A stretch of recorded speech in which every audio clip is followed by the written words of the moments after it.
یہ ارب پتی سعودی تاجر عدنان خشوگی ہیں جو مکہ میں پیدا ہوئے اور جن کے پرکھوں کا تعلق ترکی سے تھا۔ 70 اور 80 کی دہائی میں ان کی شہرت اور دولت کا اتنا چرچا تھا کہ شہزادیاں اور شہزادے ان کے ساتھ ایک کپ کافی پینا اپنے لیے اعزاز سمجھتے تھے۔ جب وہ کینیا میں موجود اپنے وسیع و عریض فارم ہاؤس میں چھٹیاں گزار رہے تھے، ان کی کم سن بیٹی نے آئس کریم اور چاکلیٹ کی خواہش کی۔ انہوں نے اپنا ایک جہاز 747 بما عملہ پیرس بھیجا، جہاں سے آئس کریم خریدنے کے بعد جنیوا سے چاکلیٹ لے کر اسی دن جہاز واپس کینیا پہنچا۔ اس کے ایک دن کا خرچہ $1 ملین تھا۔ London, Paris, new York, Sydney سمیت دنیا کے 12 مہنگے ترین شہروں میں اس کے لگژری محلات تھے۔ انہیں عربی نسل کے گھوڑوں کا شوق تھا۔ دنیا کے کئی ممالک میں ان کے خاص استبل تھے۔ اس کی دی ہوئی طلاق آج تک دنیا کی مہنگی ترین طلاق سمجھی جاتی ہے، جب اس نے $875 ملین اپنی امریکی بیوی کے منہ پر مارے اور اسے طلاق دے دی۔ اس کی ملکیت میں جو یاٹ یعنی کشتی تھی، وہ اپنے دور کی سب سے بڑی یاٹ تھی، جو اس وقت بادشاہوں کو بھی نصیب نہ تھی۔ اس یاٹ میں 4 ہیلی کاپٹر ہر وقت تیار رہتے، جبکہ اس میں 610 افراد پر مشتمل خدام اور عملہ تھا۔ وہ یاٹ بعد میں ان سے برونائی کے سلطان نے خریدی، ان سے ہوتے ہوئے ڈونلڈ ٹرمپ تک پہنچی۔ ٹرمپ نے یہ یاٹ $29 ملین میں خریدی۔ ان کی اس یاٹ پر جیمز بانڈ سیریز کی فلموں سمیت کئی مشہور ہالی ووڈ فلمیں شوٹ کی گئیں۔ فردوس جمال صاحب نے لکھا ہے کہ اس نے اپنی 50ویں سالگرہ پر اسپین کے ساحل پر دنیا کی مہنگی ترین پارٹی دی، جس میں دنیا کی 400 معروف شخصیات نے 5 دن تک خوب مستی کی۔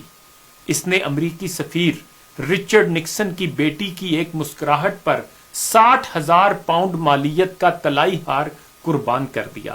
یہ اسلحے کا بہت بڑا سوداگر تھا اور ملکوں کے درمیان وہ اسلحے کی ڈیل اور معاہدے کراتا تھا۔ سعودی عرب اور برطانیہ کے درمیان انہوں نے $20 ارب کے معاہدے کرائے۔ شراب اور شباب ان کی کمزوری تھی۔ 4 جائز اور 8 ناجائز بیگمات ان کے عقد میں تھیں۔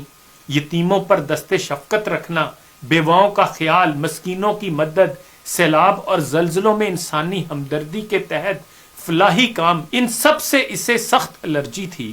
ان کا یہ جملہ مشہور تھا کہ آدم علیہ السلام نے اپنی اولاد کی کفالت کی ذمہ داری مجھے نہیں سونپ دی ہے۔ 80 کی دہائی میں وہ $40 ارب کے اثاثوں کا مالک تھا۔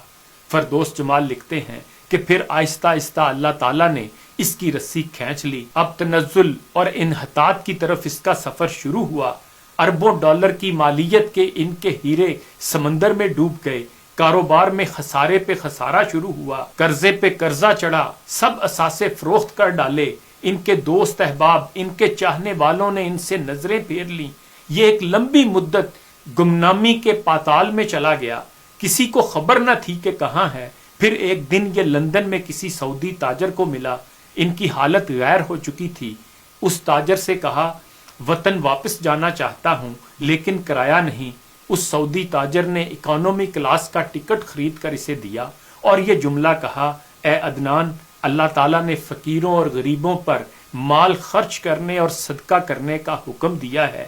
یہ ٹکٹ بھی صدقہ ہے۔ اپنے دور کا یہ کھرب پتی شخص صدقے کی ٹکٹ پر عام مسافروں کے ساتھ جہاز میں بیٹھ کر جدہ پہنچ گیا۔ اس کا والد شاہی طبیب تھا۔ یہ شخص ترکی میں قتل ہونے والے صحافی جمال خشوگی کا چچا تھا۔ 2017 میں اس کا انتقال ہوا۔ جمال صاحب لکھتے ہیں کہ میں نے جب اس شخص کی زندگی کا مطالعہ کیا، یقین کیجئے میں ہل کر رہ گیا۔ اللہ تعالیٰ کے انصاف پر میرا ایمان مزید پختہ ہو گیا۔ یاد رکھیں، آپ جتنے بھی طاقتور ہیں، آپ جتنے بھی ثروت مند ہیں، اللہ تعالیٰ کے آگے بہت کمزور ہیں۔ اپنی دولت اور طاقت کو کبھی بغاوت کے لیے استعمال نہ کرنا۔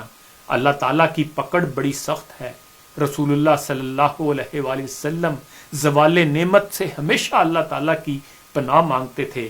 اللہم انی اعوذ بک من زوال نعمتک۔